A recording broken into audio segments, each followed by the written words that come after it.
Assalamualaikum warahmatullahi wabarakatuh. Nama saya Reza Kumaladewi, NPM 20.01.02.0015. Di sini saya akan mempresentasikan makalahku wirausahaan mengenai pengertian merek, kemudian brand equity dan ekuitas merek, kemudian pembentukan merek.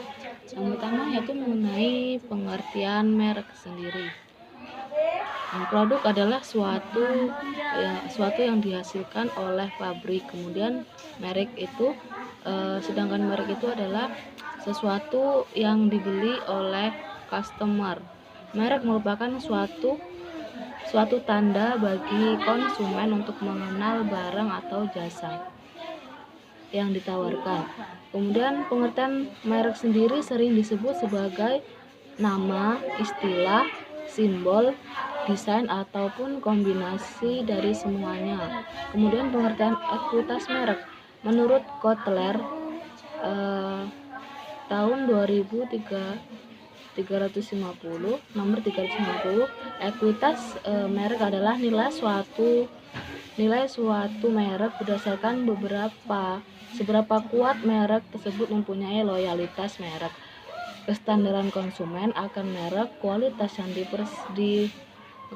yang dipersepsikan, kemudian asosiasi merek, dan berbagai aset lainnya seperti paten, merek dagang, dan hubungan jaringan distribusi.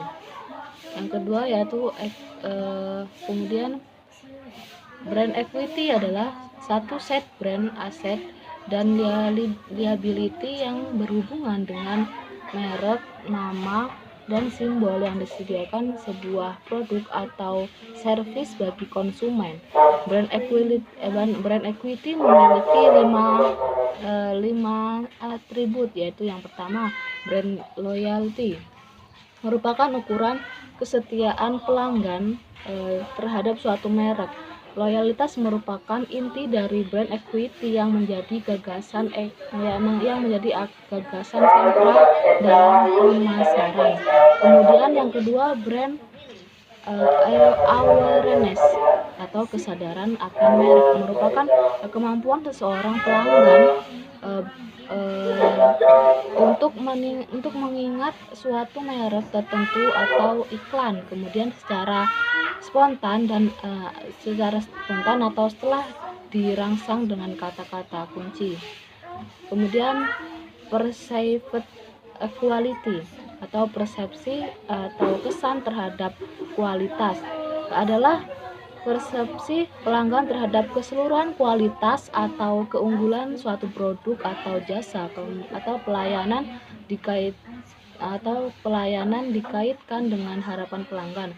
Kemudian yang keempat, brand association merupakan atau sering disebut sebagai asosiasi merek sebagai tambahan dari kesan kualitas. Kemudian other proprietary brand asset seperti hak paten, merek dagang, channel, dan lain-lain. Kemudian pembuatan merek.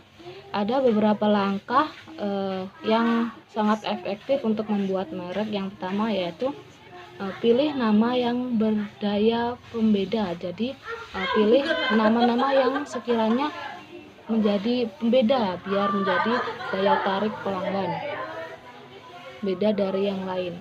Kemudian yang kedua, pilih yang tidak membingungkan. Jadi diusahakan mencari nama-nama merek yang simpel dan mudah diingat. Kemudian hindari merek dagang yang tidak dapat didaftarkan. Kemudian hindari kata-kata yang bersifat deskriptif. Kemudian singkirkan nama depan. Kemudian buatlah merek dagang yang jelas dan tidak membingungkan pelanggan. Yaitu tadi adalah langkah-langkah di mana untuk membuat merek yang efektif. Sekian dari saya. Apabila ada banyak kesalahan, saya mohon maaf. Saya akhiri. Wassalamualaikum warahmatullahi wabarakatuh.